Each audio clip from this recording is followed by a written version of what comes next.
Muy buenas tardes, hermanos, el Señor les bendiga. Hoy me toca nuevamente traer el mensaje un día domingo. Vamos a orar para que el Señor esté bendiciendo todo lo que vamos a hablar desde el minuto cero, que el Señor esté cuidando y ayudando a que todo lo que salga de mi boca sea prudente, sea correcto para la enseñanza del día de hoy. Y obviamente también para que abra nuestros corazones, nuestro entendimiento, para que todos salgamos bendecidos, tanto ustedes que me escuchan como yo mismo salga bendecido por esta palabra. Padre eterno, te damos gracias por tu amor, por tu misericordia, Señor. Gracias por el privilegio que me das de servirte en este momento y gracias por el privilegio de poder escuchar tu palabra e impartirla por este medio. Bendecí a cada uno de los hermanos que están escuchando esta enseñanza, Señor. Abrí sus mentes y sus corazones, Señor, para que puedan recibirla con gozo, con alegría y obviamente que salgan nutridos espiritualmente de todo esto. Gracias por este privilegio, en el nombre de Jesús. Amén. Bien, vamos a ir a Mateo capítulo 5, versículo 13. Mateo 5:13. Habíamos empezado hace mucho, desde Mateo 1:1 en adelante, y hace mucho que no me tocaba dar la enseñanza el día domingo, así que había quedado cortada esa serie de enseñanzas, pero ahora la vamos a continuar. Dice Mateo 5:13, vosotros sois la sal de la tierra, pero si la sal se desvaneciere, ¿con qué será salada? No sirve más para nada, sino para ser echada fuera y hollada por los hombres. Para que lo entendamos mejor, acá tengo la versión, eh, la israelita mesiánica, que está un poco mejor traducida y dice, ustedes son la sal de la tierra, pero si la sal se vuelve insípida, ¿cómo la haremos salada otra vez? No sirve ya para nada, sino para ser echada fuera y ser pisoteada por los hombres. Amén, a la palabra de Dios. Bueno, como les decía, continuamos con la serie que habíamos empezado hace mucho, ¿no?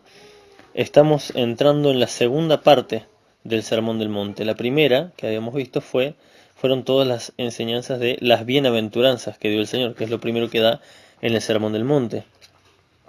Habíamos explicado también que muy probablemente el Señor no es que tiró estas frases así cortas al aire, medias crípticas, y entenderlas como puedas, sino que al ser un sermón de todo un día en el monte, debe haber él explicado punto por punto esto, pero al escribirlo en la palabra de Dios, se fue resumiendo, ¿no? los temas principales. Y este es uno de esos temas principales, el tema de la sal. Hasta ahora Jesús nos ha hablado de las bendiciones y las recompensas de hacer su voluntad, ¿sí? De hacer la voluntad de Dios. Vemos al leer las bienaventuranzas, dice por ejemplo versículo 6, bienaventurados los que tienen hambre y sed de justicia porque ellos serán saciados. Ahí vemos la bienaventuranza, pero también vemos la recompensa de hacer las cosas bien. Bienaventurados los mansos, dice el versículo 5, porque ellos recibirán la tierra por heredad. Y así cada bienaventuranza tiene su bendición por haber hecho la voluntad de Dios, ¿no? Pero ahora nos va a explicar cómo hacer esa voluntad, ¿no? Que ya es un tema un poquito más complejo.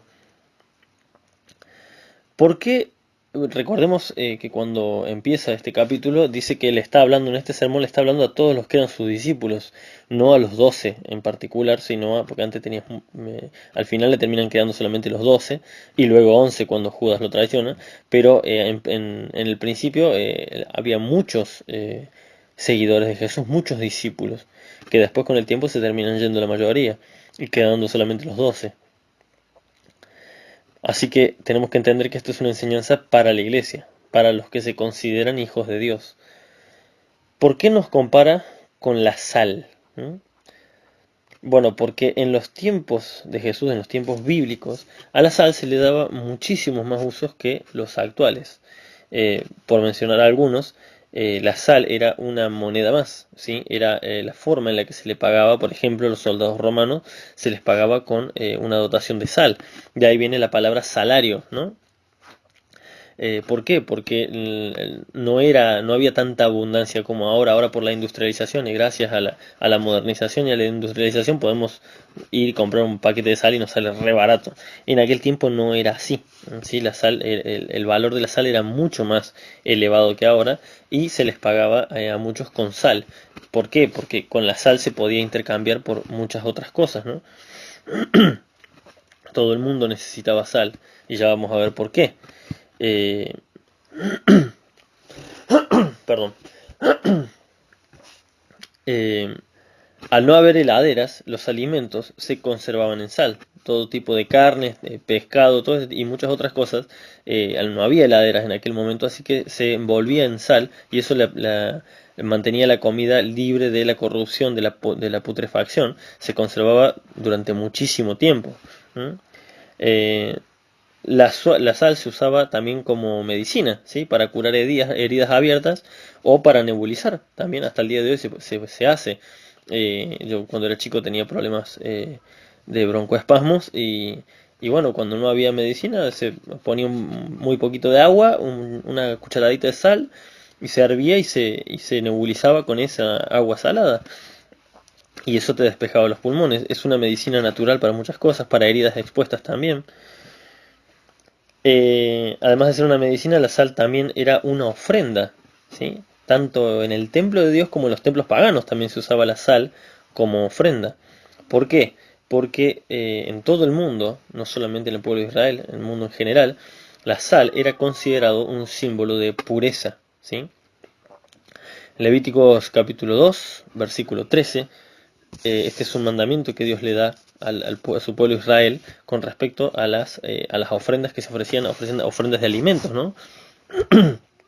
Recordemos que todas estas enseñanzas son sombras de lo que había de venir, que es lo espiritual, lo importante que tenemos que cumplir en este tiempo. Dice, y sazonarás con sal toda ofrenda que presentes, y no harás que falte jamás de tu ofrenda la sal del pacto de tu Dios. En toda ofrenda tuya ofrecerás sal. No, esto no es porque sí, no era un capricho de Dios. La sal representaba la pureza. Pero sin duda que lo más importante que hace la sal para nosotros, al menos en este tiempo, es darle sabor a los alimentos, ¿sí? Ya que sabemos que los alimentos, por ejemplo, arroz hervido, fideos hervidos, todo le debe su sabor, el sabor que le conocemos, gracias a que tiene sal, porque si probamos fideos hervidos sin sal, arroz hervido sin sal, no hay mucha diferencia de sabor, es bastante asqueroso, no tiene sabor a nada. No sabes cuál es la diferencia entre uno y otro. Lo mismo que la carne, puedes probar un pollo asado o una carne de vaca asada y si ninguna de las dos tiene una gota de sal, la diferencia de sabor va a ser bastante poca. Ambas no van a saber desabrida y asquerosa, pero la sal les da el sabor característico del pollo, de la carne, de las verduras. Cada verdura tiene también, le reconocemos el sabor de la verdura gracias a que la hervimos con sal, porque si no también serían todas más o menos parecidas en sabor. Ya con estos datos que les acabo de dar de todo lo que se usaba la sal y se usa, con estos datos sobre la sal podemos ir más o menos vislumbrando el porqué de esta comparación que hizo Jesús con los hijos de Dios. Vamos a ir a la primera, que es que la sal representaba pureza. En 2 de Corintios, capítulo 7, versículo 1. Dice así, así que, amados, puesto que tenemos tales promesas, limpiémonos de toda contaminación de carne y de espíritu, perfeccionando la santidad en el temor de Dios. En otra versión dice, en vez de limpiémonos, purifiquémonos, ¿no? Bien, esta sal representaba pureza. En primer lugar, debemos buscar la pureza en todo lo que hacemos, en todo lo que pensamos y en todo lo que decimos. La sal se vuelve un ejemplo perfecto, ya que es blanca como pocas cosas en la tierra, ¿sí? De hecho, la sal es más blanca que la leche de vaca. La leche de vaca cuando la sacas no es blanca blanca, es apenas amarillenta. Aquel que ha visto leche de vaca que no está todavía pasada por ningún proceso, no es blanca del todo. La sal es más blanca todavía que la leche. La leche materna lo mismo, no es blanca blanca, pero la sal sí lo es totalmente blanca. Eh, y además la sal solo sirve para fines benéficos y en favor de los seres humanos. Todo obviamente usado en las medidas y en las proporciones correctas. La sal es totalmente beneficiosa para absolutamente todo, como le explicaba al principio, más en aquellos tiempos. Hoy en día tenemos medicamentos para curarnos y tenemos heladeras para conservar los alimentos. Ya hemos evolucionado en eso, pero tenemos que ponernos en el tiempo de Jesús. En el momento que dice esto, la sal tenía un valor inmenso para ello. No solo valía más económicamente, sino que servía para muchas más cosas. De la misma manera, nosotros debemos buscar esa pureza en todo lo que hacemos, pensamos y decimos para ser de beneficio para los demás.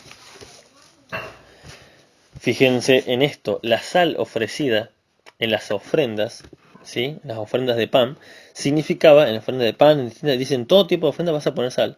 Significaba que aún esa ofrenda dada a Dios con humildad, aun si era una ofrenda muy humilde por una persona muy pobre, eh, pero sobre todo humildad de espíritu tenía que tener esa persona, esa ofrenda era dada con pureza, eso significaba. Lo estaban dando con pureza de corazón, con integridad de corazón. No por robo, no una ofrenda sacada de algo que habían obtenido ilegalmente, ¿sí? Obviamente eso estaba prohibido. No podían entregar una ofrenda a Dios, que sin duda alguno lo haría, pero el mandamiento estaba que no se hiciera así. No se podía entregar una ofrenda ni un diezmo de un dinero obtenido por medio de fraudear a otros, de ventajear a otros hermanos israelitas de ellos, ¿no? No podían, a lo mejor algún hermano estaba en necesidad y le tocaba vender su terreno, vender sus cosas, y alguno aprovechaba y le decía, mira, te tiro estas monedas y si te sirve, te sirve. Y como sabía que estaban muriéndose de hambre, y bueno, aceptaban y habían ventajeado a un hermano israelita, no podías dar una ofrenda de eso, de ese beneficio que obtuviste porque cometiste un pecado, abusaste de alguien en necesidad. Entonces esa ofrenda entregada con sal estaba representando que estaba siendo dada con pureza, ¿sí? No por robo ni por tacañería, ¿sí? ¿Por qué? ¿Por qué esta ofrenda era dada así en el templo de Dios? Bueno, al leer todo, y no es poquito lo que hay en el libro de Levíticos, es muchísimo, es un libro largo, y de todo ello podemos sacar una enseñanza. eh, Cada versículo nos muestra el orden en el que Dios les dio para que hicieran dentro cómo se debían manejar todas las ofrendas. Hay tanto mandamiento con respecto a las ofrendas y a los diezmos exactos, porque lo que Dios quería mostrar es que nosotros no somos más inteligentes que Él para administrar su dinero, ¿sí? Lo que le corresponde a Dios, el mejor que lo puede administrar es Dios mismo, ¿sí? Y no había que buscarle la vuelta para, no, pero yo voy a darlo de esta manera. No.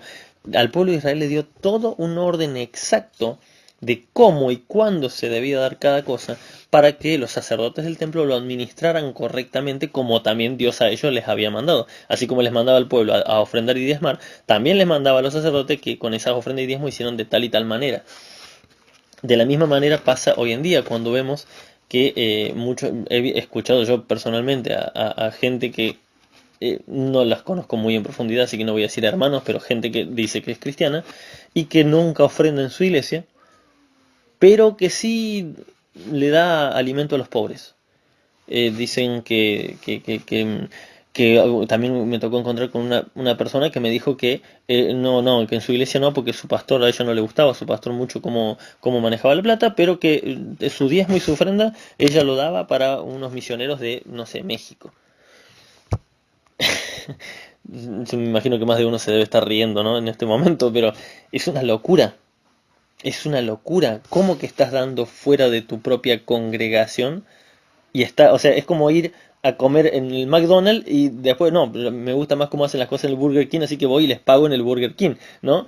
Eh, todo el servicio que se brindó para que esa persona vaya a una congregación, para que esa persona sea instruida en la palabra de Dios, esa persona da su ofrenda y su diezmo en otro lado.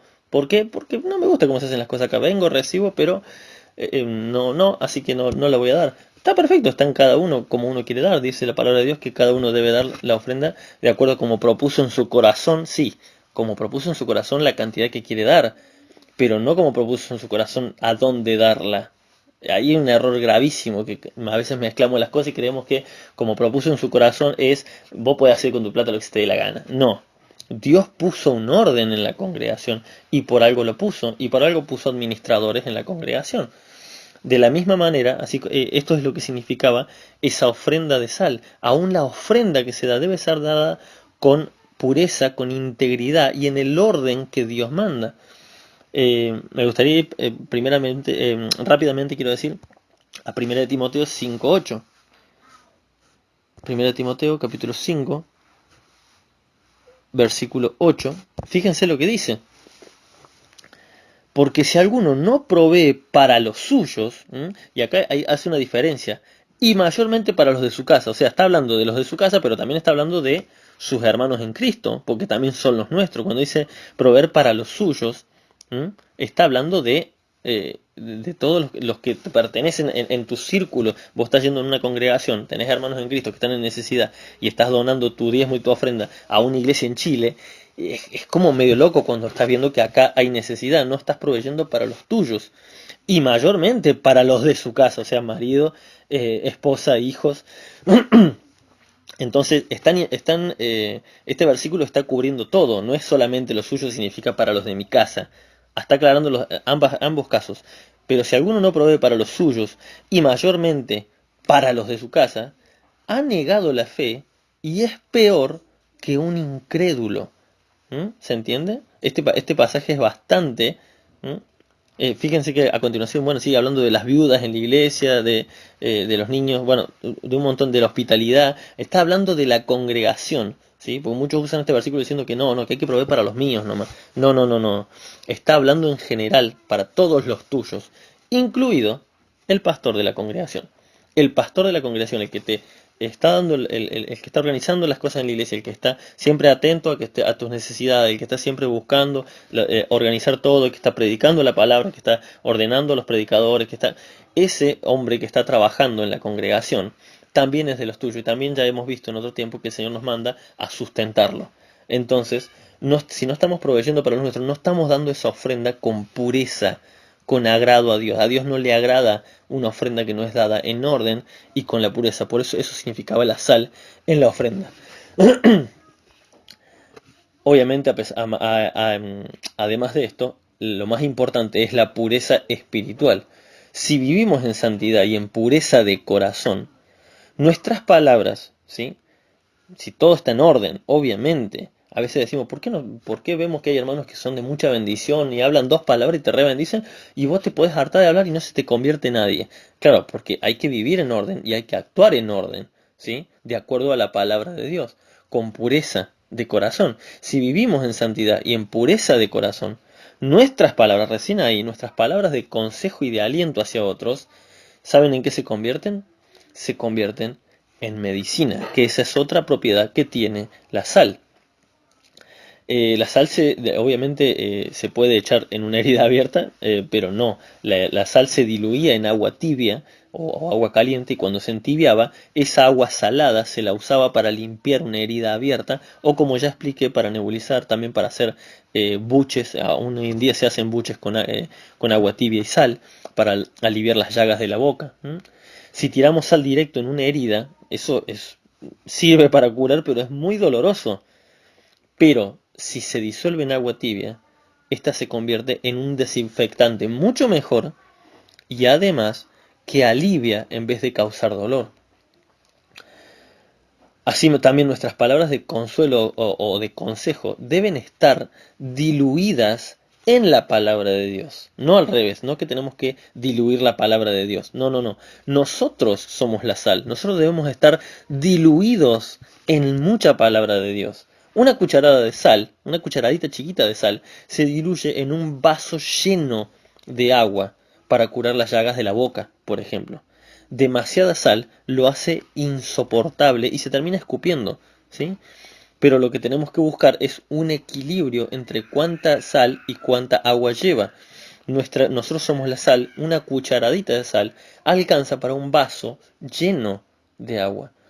¿A qué me refiero con esto? Precisamente, por ejemplo, a tampoco irnos al otro extremo y no pecar de santurrones, de que todo está mal, de que todo es pecado. Sí, la palabra de Dios es importantísima y tiene que estar en toda nuestra vida, pero tenemos que cuidar de no tener ni demasiada agua al punto de que no tenga sabor, ni demasiada sal que al punto de que sea insoportable. Qué horrible cuando un cristiano se vuelve insoportable y todo es pecado, todo está mal, esa música está mal, esta película está mal, todo es pecado, pecado, mal, mal, mal, no, nunca tiene una palabra de aliento para nadie. Es como un agua demasiado salada. Está bien, está la palabra de Dios, pero ya le metiste demasiado le metimos demasiado de nuestra santurronería que al punto que ya la gente no lo tolera. ¿Qué pasa con el agua cuando está tan salada? No se puede ni hacer buche, la tenés que escupir porque es insoportable.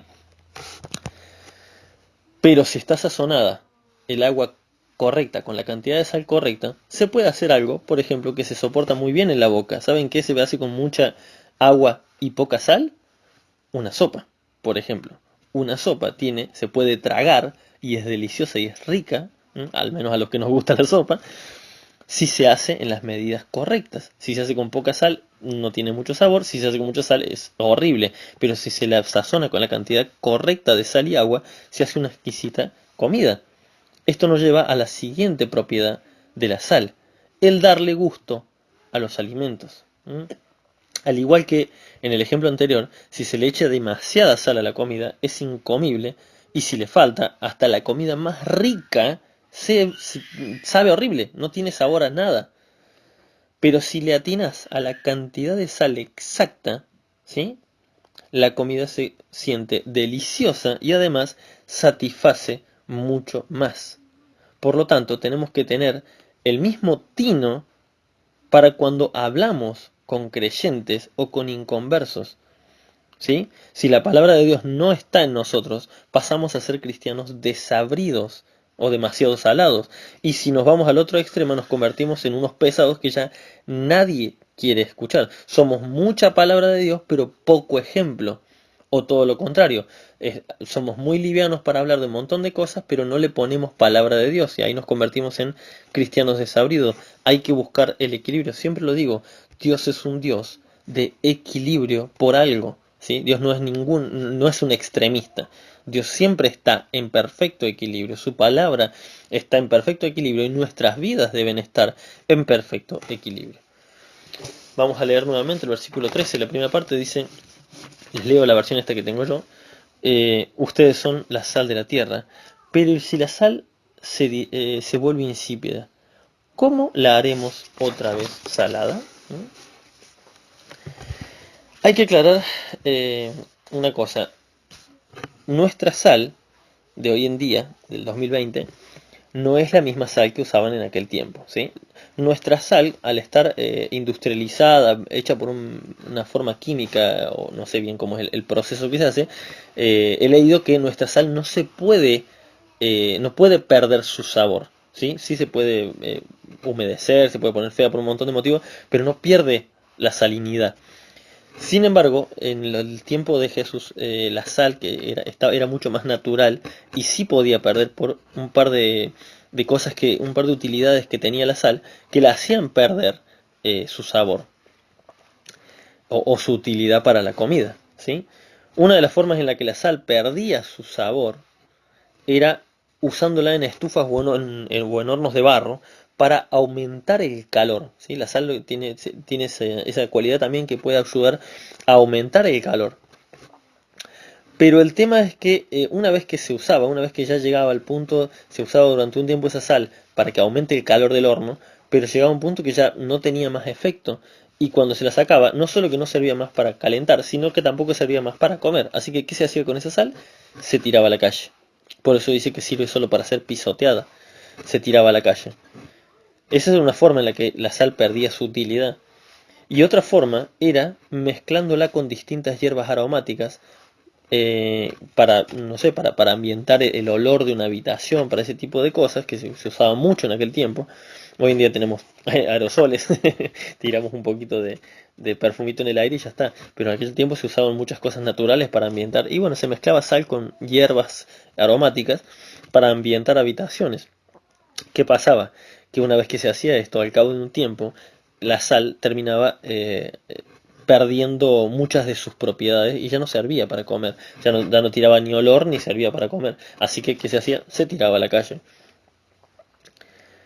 En Primera de Corintios 10, versículo 13, se nos promete que no vamos a ser tentados más de lo que podamos soportar, ¿sí? Pero a veces nosotros mismos, al igual que el primer ejemplo que puse acerca del horno y la sal que se usaba para el horno, a veces nosotros mismos nos metemos en hornos de fuego ardiendo cuando actuamos de forma precipitada, ¿sí? Sin pensar demasiado, cuando nos entremetemos en problemas ajenos que no tenemos nada que hacer y que a veces Dios tiene que arreglar con esa persona y nosotros estamos tratando de arreglarle los problemas a la otra persona, cuando tal vez nos ofrecemos para demasiadas actividades de la iglesia. ¿Y qué pasa? Quedamos saturados, quedamos quemados, quedamos expuestos a ese horno de fuego en el que Dios no nos metió. Nos metimos solitos, ¿sí? Y en especial uno obviamente, todos estos son errores que podemos cometer con las mejores intenciones. No son pecados de muerte, no es que fuimos contra la palabra de Dios porque somos unos rebeldes, no, a veces hasta pecamos de buenudos y queremos ayudar a todo el mundo, queremos solucionar la vida a todo el mundo y nuestra vida todavía no está solucionada y ya queremos solucionar la vida a todo el mundo. Por eso dice el Señor, bueno, está bien, pero primero saca la paja de tu ojo y después venía a ver la viga del ojo de tu hermano, porque primero arregla tus cosas, después métete, después fíjate, Dios te va a guiar cómo ayudar al otro. No quiere decir que el ayudar a los hermanos no quiere decir estar tratando de ayudarlos en todo, porque hay cosas que el Señor tiene que lidiar con cada uno de diferentes maneras. Hay también saber el tino y la prudencia correcta en eso. Los ejemplos que puse acá son, por ejemplo, actuar de forma precipitada o meternos en problemas ajenos. Pero una de las mayores causas de frustración en la iglesia, por las cuales muchos hermanos terminan quemados, o en el sentido de cansados, hastiados del servicio a Dios, es porque se meten en demasiadas actividades, ¿sí? Y quedan saturados. Yo aquí anoté un ejemplo muy, muy práctico y que siempre me viene a la cabeza, el tema de los deportistas profesionales. Un deportista profesional, si vos conocés el que sea, que te diga que me menciones eh, el mejor nadador, el mejor futbolista, el mejor boxeador, siempre hay algún nombre que destaca por encima de los otros. ¿Por qué? Porque estas personas se destinaron, se abocaron a hacer una tarea en particular y se convirtieron los mejores haciendo esa tarea. Cuando uno trata, y hay muchos deportistas que hacen muchos deportes, hacen fútbol, básquet, natación, bicicleta. ¿Qué pasa con esta gente? Que saben de todo, pero no son los mejores en nada. No son buenos en sí en nada. Simplemente tienen mucho conocimiento. Hay mucho conocimiento de muchos deportes, practican muchos deportes, pero al no especializarse en ninguno, nunca llegan a ser deportistas conocidos ni relevantes para nada. En cuanto a su salud física van a estar espectaculares, pero no son relevantes ni mejores en nada porque nunca se abocaron a nada. Un corredor, por ejemplo, Usain Bolt, el más rápido hasta ahora, creo, no sé si otro ya lo venció, pero creo que el más rápido hasta ahora es Usain Bolt, o por ahí estoy quedando en el tiempo. No se puede poner a hacer pesas y musculación en sus brazos para tener brazos típicos físico-culturista, porque eso le agregaría peso a su cuerpo y lo haría correr más lento. Tiene que centrarse en sus piernas y en su velocidad, en su dinámica. Un boxeador no se puede poner a hacer natación, ¿sí? O bicicleta. Un boxeador tiene que enfocarse en su técnica de boxeo, en golpear más fuerte, en saber cubrirse y resistir correctamente. Hay ciertos ejercicios para cada tipo de deporte. Lo mismo con la música. Hay músicos que tocan todos los instrumentos, pero hay guitarristas que son el mejor de todos, hay bateristas que es el mejor de todos. ¿Por qué? Porque se abocaron a una tarea. El Señor nos ha dado a todos dones y habilidades diferentes para que nos aboquemos a esa tarea. El que sabe enseñar, que enseña, el que sabe evangelizar, evangeliza, el que sabe pastorear, pastorea. Así también tareas simples como en la limpieza, si uno sabe, él tiene el don de servicio y tiene muchas ganas de hacerlo, no hace falta que trate de estar en otros ministerios, puede estar en más de uno obviamente, pero tampoco tratar de estar en todo, predicar el domingo, estar a cargo de la reunión de oración, también sé tratar con jóvenes, así que me meto en la reunión de jóvenes, tengo un máster en educación infantil, así que de paso, bueno, venga a la escuelita. Terminamos saturados, necesitamos tiempo para nosotros mismos, para distraernos, para estar con nuestras familias, para hacer feliz a nuestra familia, para salir, para trabajar. No podemos abocarnos todo el tiempo a todas las actividades de la iglesia porque obviamente vamos a terminar quemados como en este horno. ¿Y qué pasa cuando hacemos eso? Que esos hermanos que se abocaron tantos años a hacer tantas cosas terminan saturados. Somos los cristianos muy propensos a confundir las pruebas de Dios con las consecuencias de nuestros actos o nuestra forma de ser, ¿sí? Y cuando no sabemos entender la diferencia entre una cosa y la otra, podemos frustrarnos y desalentarnos en el camino de Dios y hasta culpar a Dios por nuestros errores, ¿sí? Por nuestra forma apresurada de actuar. Y de a poco empezamos a saber menos a hijos de Dios. Empezamos a ya no querer participar en nada. Estos hermanos que antes participaban en todo, hoy los podemos ver a muchos de ellos que ya no participan en nada, no tienen ganas de nada. No, yo di todo por una iglesia. Claro, pa, diste todo, no tenías que dar todo, tenías que dar la habilidad que Dios te dio. Pero hay una parte también que es para tu familia, hay una parte que es para vos mismo, hay una parte que es para tus conocidos, para tus amigos, podías compartir, podías hacer un montón de cosas. Y además la parte que el don, desarrollar el don que Dios te dio. No hacía falta que des todo para todo en la iglesia, porque para eso también hay otros hermanos. Entonces esas personas terminan frustradas por hacer tantas cosas para Dios y no abocarse a nada en particular. Y terminamos como esos deportistas que hacen de todo, no siendo buenos en nada, solamente sabiendo un poquito de cada cosa. Así un hermano se está metiendo en un horno de fuego que lo está desalinizando, le está sacando ese sabor que Dios le dio y termina siendo un cristiano frustrado. Y en el caso de la sal que se mezcla con hierbas me hace acordar mucho a lo que ya hablamos el martes pasado acerca de la iglesia de Pérgamo, el estudio de las 7 iglesias en la iglesia de Pérgamo, que ¿qué estaban haciendo? Estaban mezclando las prácticas mundanas con las cristianas, ¿sí? Si alteramos el cristianismo puro con prácticas seculares para que huela más a mundo, nos va a llevar a que un día ya no tengamos sabor a Cristo, ¿sí? Con esos eventos, con todas esas cosas modernizadas que se están haciendo en la iglesia, lo único que se está logrando es que huela más a mundo, pero sepa menos a Cristo, ¿sí? No voy a ahondar mucho porque ya lo expliqué el día martes. Leemos el final del versículo, bueno, leemos todo el versículo 13 de Mateo 5, dice así: ustedes son la sal de la tierra, pero si la sal se vuelve insípida, ¿cómo la haremos otra vez salada? No se puede volver, no se le puede volver el sabor a la sal que perdió el sabor. No hay nada que se pueda hacer. Dice, no sirve más, no sirve ya para nada, sino para ser echada fuera y pisoteada por los hombres. Qué final tan trágico para un hijo de Dios, ¿no? Aquí no, ¿por qué digo para un hijo de Dios? Porque aquí no está hablando de perder la salvación, ¿eh? No confundamos las cosas. Acá nos está mostrando que cuando un hijo de Dios ya no tiene sabor a Cristo, ¿sí? Porque se mezcló demasiado con el mundo, porque se metió demasiado en hornos de pruebas que Dios no lo puso, que Dios no lo metió. Acá nos está demostrando que cuando un hijo de Dios ya no tiene sabor a Cristo, puede predicar todo lo que quiera, pero ya nadie se va a convertir por su predicación, ¿sí? Sus consejos serán ignorados, su trabajo en el ministerio va a caer en saco roto. Un cristiano desabrido es igual que aquella comida muy nutritiva y con muchas vitaminas sanas, pero que nadie quiere comer porque está mal preparada y con sabor a nada, ¿sí? Podemos tener muchos consejos, podemos saber mucha Biblia y aconsejar a todo el mundo, pero si nuestro ejemplo no acompañó, nuestra predicación tiene sabor a nada, perdimos la salinidad espiritual.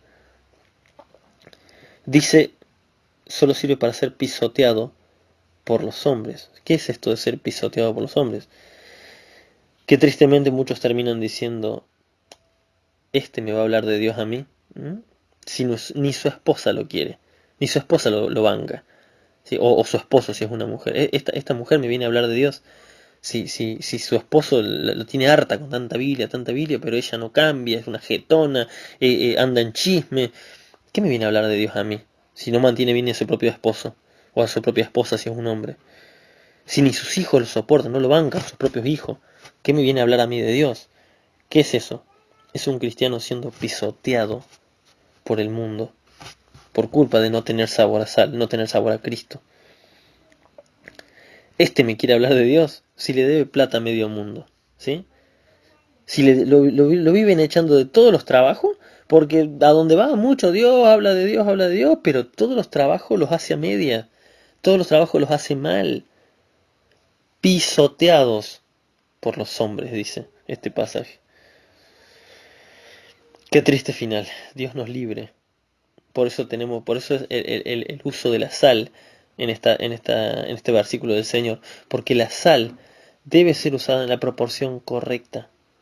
No podemos ser pura sal ni pura agua nada más, porque el agua sola, hervida, hirviendo comida, la comida no tiene sabor a nada. Y si tiene demasiada sal es incomible. Debemos buscar el equilibrio entre las cosas de Dios, las cosas de la familia, las cosas seculares, el trabajo. ¿Por qué no? Si nos gusta el deporte, ¿cómo se dice? El tiempo de ocio, que un ocio tiene que ser obviamente medido, un tiempo corto, no es la palabra ocio la palabra correcta, es, bueno, el tiempo de divertirse, no me va a salir en este momento, puedes creer. El tiempo de divertimento, de estar con tu familia, de disfrutar, del tiempo de recreación, esa era la palabra que estaba buscando, el tiempo de recreación. Entonces, debemos buscar obviamente un equilibrio en esa sal, en la preparación de nuestras vidas. Y por último, hay una cualidad que dejé para el final, que es muy interesante sobre la sal. ¿Saben qué hace la sal en una comida bien preparada? La sal genera sed, ¿sí? Genera sed.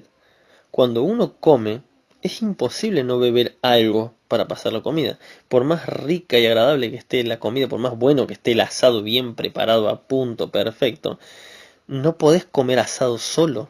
Tenés que diluirlo, no, tenés que pasarlo con alguna bebida, con agua, con jugo, gaseosa, lo que sea.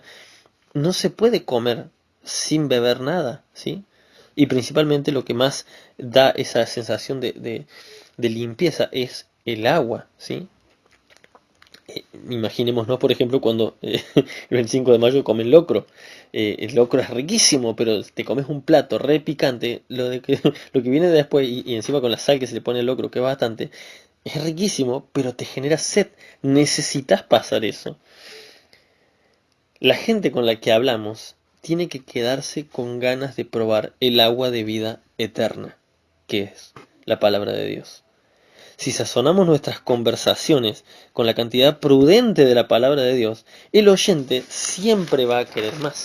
Nuestros hermanos en Cristo nuestros clientes en el trabajo, la gente que no es cristiana, le hablamos de la manera prudente, en el momento prudente, ¿sí? Porque yo tengo un negocio y no puedo abrirle la ventana al cliente y decirle, Dios te ama y así no te arrepentís de tu pecado, te vas al infierno. Pará, o sea, viene a comprar, espera el momento correcto. A veces la persona solo quiere comprar algo e irse rápido porque se tiene que ir a trabajar. Hay que saber sazonar las conversaciones, tanto con la sal como con el agua, prudentemente. Podemos, entre cristianos, hablar relajadamente de cualquier tema, de lo que sea. Podemos hablar relajadamente de deportes, de política, de música, de películas, ¿sí? Pero nuestras conclusiones tienen que ir acorde a la palabra de Dios.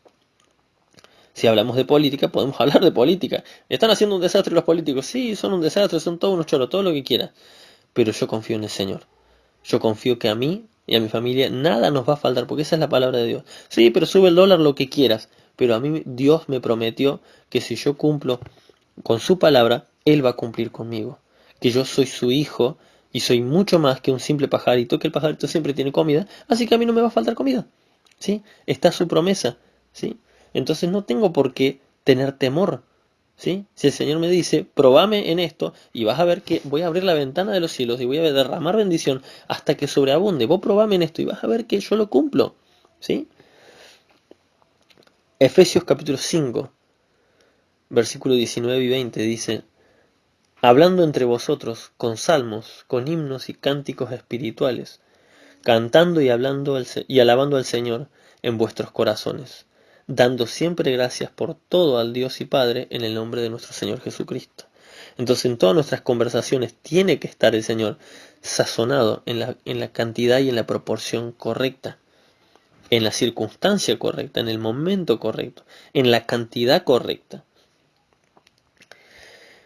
Me gustaría terminar con estos dos pensamientos que encontré en comentarios bíblicos referidos a esto, a este pasaje de Marcos capítulo 5 versículo 13, que es sobre la sal. Encontré estos dos comentarios, no anoté lamentablemente porque como leí varios comentarios no recuerdo de cuál los saqué. Estoy casi seguro que es del comentario bíblico de William MacDonald, pero no busqué de vuelta porque eran muchos y era muy largo. Pero bueno, en el momento lo copié porque me llamó mucho la atención estos dos pensamientos que creo que son de dos comentarios distintos. Uno dice así, en un mundo ansioso, el cristiano debería ser la única persona que se mantuviera serena. En un mundo deprimido, el cristiano debería ser la única persona que siguiera llena de la alegría de vivir. Wow, este pensamiento me encantó. Está referido obviamente a Marcos capítulo 5, versículo 13, pero este otro que voy a leer a continuación me gustó mucho más y va mucho más acorde a lo que leímos, a lo que causa, a cómo se usaba la sal como un antiséptico, como un desinfectante en los tiempos antiguos, ¿no? Hace esta comparación. Dice, todos sabemos que hay ciertas personas en cuya presencia es fácil ser buenos y que también hay ciertas personas en cuya compañía es fácil bajar el listón moral. Hay ciertas personas en cuya presencia se podría contar sin reparos una historia sucia. Y hay otras personas a las que a uno no se le ocurriría contárselas. El cristiano debe ser un antiséptico purificador en cualquier sociedad en que se encuentre. Debe ser la persona que, con su presencia, excluye la corrupción y les hace más fácil a los otros ser limpios. Wow, este comentario me encantó, me encantó. Así debemos ser nosotros, como esa utilidad que se le daba de la medicina, de la limpieza de las heridas, que quitaba toda la putrefacción, todo lo corrupto de la carne. Así debemos ser nosotros, que cuando la gente esté cerca nuestro, no se le ocurra contar un chiste sucio, pero si se sienten en libertad de hacerlo, entonces hay un problema. No estamos sazonando nuestra vida de la forma correcta. Amén. El Señor les bendiga muchísimo. Créanme que Dios me ha hablado muchísimo con este simple versículo, que de simple no tiene nada, pero este pasaje me ha bendecido muchísimo. Me ha hablado como hacía mucho que no sentía la palabra de Dios hablándome. Así que espero sinceramente que a ustedes también Dios les haya hablado mucho y que nuestro entendimiento de la palabra de Dios vaya aumentando cada vez más. Dios les bendiga grandemente.